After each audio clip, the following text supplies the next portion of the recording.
see.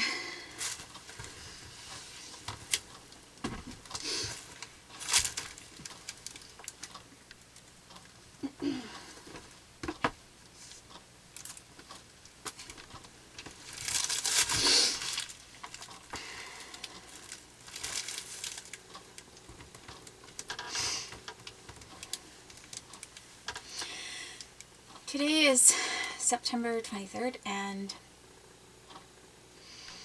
I'm going to talk about what happened with, at the time I last talked about the police, and, well, I mentioned the police being around when that one individual picked me up, the Italian American. And I forgot to mention, and then I talked about the childbirth. But I did forget to mention something about that Italian American. And that was that the police were still there. I mean, the police had stopped talking to me. I think I said that they left, or that he showed up 5 minutes or 10 minutes later. But I remember the police still circled around. They were either still there in the parking lot, but I wasn't talking to them. Like, they left. They weren't talking to me anymore. That they were either still in the parking lot, or they came back around, and they saw him, and they nodded off over to him. So some of the Douglas Chelan County Police, not only did this person arrive after they knew I was intoxicated, I could tell that some of them knew who this individual was. So that was further evidence to me that the rapist knew the police, which is part of the reason why I think that he showed up when he did. And then again, they showed up again at his house and asked him if he was okay. And so they didn't speak to me. So then a couple of other things happened with the police from Chelan, Douglas County. But I will talk about that later. And I mean, in regards to the same sort of thing. So anyway, then I was talking about this childbirth and how horrible it was. And when I say that Stacy and Dr. Butler were flirting, I don't know how to describe it. I don't want to, I mean, possibly they had nothing going on, but the way they acted was like they were people in love. And you know how that is when it's not just flirting, it's almost beyond flirting, where sometimes you see two individuals interacting with each other, and you can almost see that they're in love with each other. And that was sort of how it was. And this was my son. My son was in the room measuring my son and seeing how much he weighed and everything right after he was born, and that's when I saw them interacting with each other. And, you know, they were kind of interested in my son, but so much more interested in each other. So I really had this I was really shocked. And I don't know why, because it's not like they did anything in front of me. But I think I was shocked at seeing them being in love with each other. And I guess I could always be wrong, but I don't really pick up on something like that very often. Not to say, because I'm not a psychic person. I'm more of an intuitive person, but that's what I observed, and I remember thinking, oh my gosh, being surprised. So that's why I said that, is I wanted to clarify I wasn't just like flirting, because people will flirt with each other in the workplace a lot, and it's no big deal. I mean, you could be married to somebody and flirt with someone, who cares? It's not a huge thing. What I meant is that they acted like they were in love with each other. And it was a little step or two above the normal flirting. I mean, I thought he was going to reach over and spank her, pinch her butt or something. He was that close, and she was that giddy around him. Okay, so I had this. That's also possibly the reason why they would both back each other up. I mean, obviously professionals can back each other up if they both are worried that I was unhappy with what happened and they might get sued. But I think there was a little more to it than that. So at any rate, we were in the hospital. Finally, they said they couldn't keep us any longer because there's nothing they could do for us. So I had to go back to my house, and they said they were going to have a nurse come to my house and do home care. And also, this one doctor criticized my parents when my parents showed up. I was upset that they were only there for one day, but I didn't realize that my parents are being controlled too. It wasn't like, it's very possible that they wanted to be there longer than one day. But they have people telling them what to do, where to work, where to be. And while they were there visiting me in the hospital, this one doctor criticized them openly in front of me, I think trying to make me think that there was something wrong with my parents, saying, you don't have more than a day to spend with your daughter. And being really sarcastic towards them. And in this situation where it's out of their control, that's very mean. It's kind of like harassing and trying to make them look bad when they can't always, they're not able to decide how long they're in one place or another place. So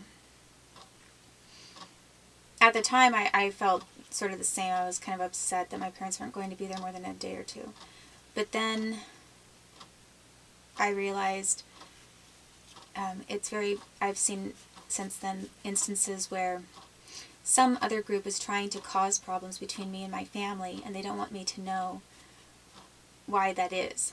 They basically torture me, and they torture my parents, and they tell them to act a certain way or do things that they know will upset me. And they know that my parents don't necessarily even want to do. But they deliberately try to create disharmony. And I do think, of course, that my parents are responsible for some things that they've done wrong, just as I'm responsible for things that I've done wrong, just like anyone. But I also see something else at work. So then I was at my house, with my son, and he was under the bilirubin lights. He had a very high bilirubin level, because what that means is if a child has internal bleeding of any kind, it causes the body is trying to break that down.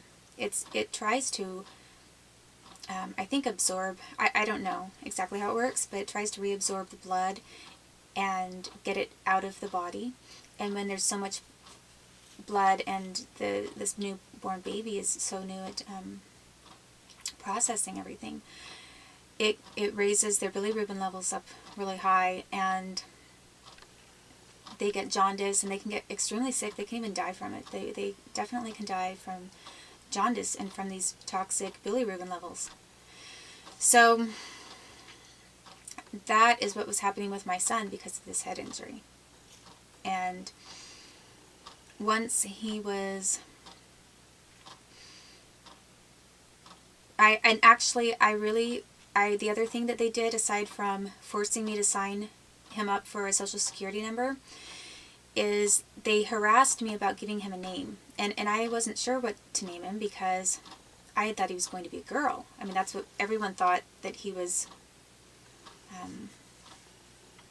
that's what they thought on the ultrasound. They didn't see the rest, and I didn't have a later date ultrasound. I had one that was earlier on.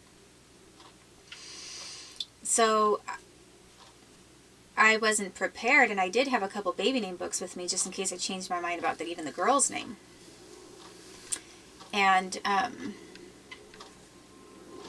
so when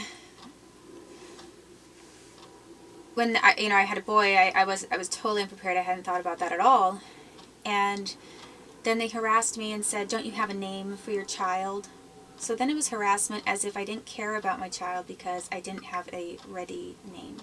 And really, I wanted to go home and think about it and then name him, because you don't have to name your child right away. If you don't know what to name them, you have a right to take your kid home without a name, figure out what you think, and then sign up for a name.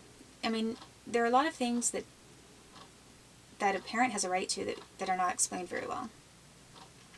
And then the other thing that they did, which they didn't have any right to do and they didn't ask me about, is when they first took my son, I let them have my son without me one time, and after that he came back looking so miserable and screaming that I never left him alone again.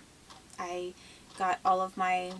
walked over to where they had to weigh him with my standing thing with the IV going into me and everything. It didn't matter where he had to go, I was going to be right there next to him.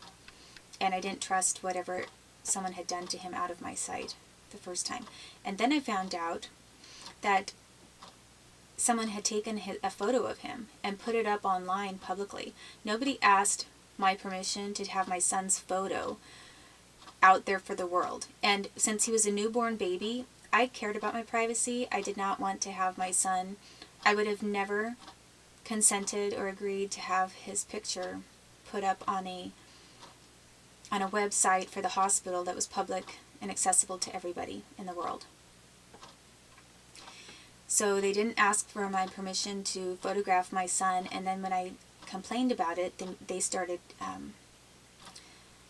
working against me. I mean, they started trying to make it look, a few of them tried to make it look like there was something wrong with me.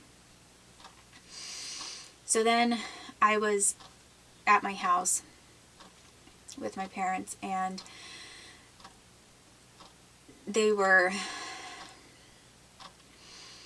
helping a little bit, with the cleaning and everything, and I was really, I couldn't do a lot for myself because I was in so much pain because of this childbirth. No, I don't think very many people understood how traumatic it was, and I couldn't explain it. I didn't have the energy or strength to explain everything that had happened. And the other thing, I guess the fourth or so thing that they did to me in harassing me when I was at this central hospital is I had brought some children's books, and I brought Mother Goose nursery rhymes. And I was reading to my son after he was born. So he's this newborn infant, and I was reading out loud from Mother Goose nursery rhymes. And one of the medical professionals came in and said something looked at me like I was crazy and said, I think it was Dr. Butler, and said, why are you reading to someone like a newborn? And he started writing me up as like there was something wrong with me. And to me, a newborn, the reason why, any newborn can hear. They can hear from 18 weeks old when they're in your womb, or probably earlier. But they can hear sounds, and even if they are not developed enough to process what everything that language means, they can still hear different sounds and how they might sound alike. Hearing bike, Ike, Mike, tyke, that kind of thing, or fun, sun, run, done, lun, or I don't know, fun. Hearing these sounds that sound similar could be very interesting to a developing baby, even if they don't know what the words mean. Those common sounds are going to be stimulating to this unborn child's ears. And so I read nursery rhymes because I knew that was good for my newborn. And I remember being harassed about that by Dr. Butler and made fun of, and looked at like I was crazy for being so delusional to think that a newborn could understand, and why would I be reading a book to him. So I feel that with all of my experience as a nanny and what I've learned and studying a little bit of human development, but mainly from observations and intuition, I feel that I have a lot to offer in educating some of these people who think they know about kids and they really don't. And this is why it is incredibly ironic that my son was taken from me. I mean, of all people that they took, it's almost a jealousy thing again. I think some of these people didn't even like the fact that I knew a lot about kids. So,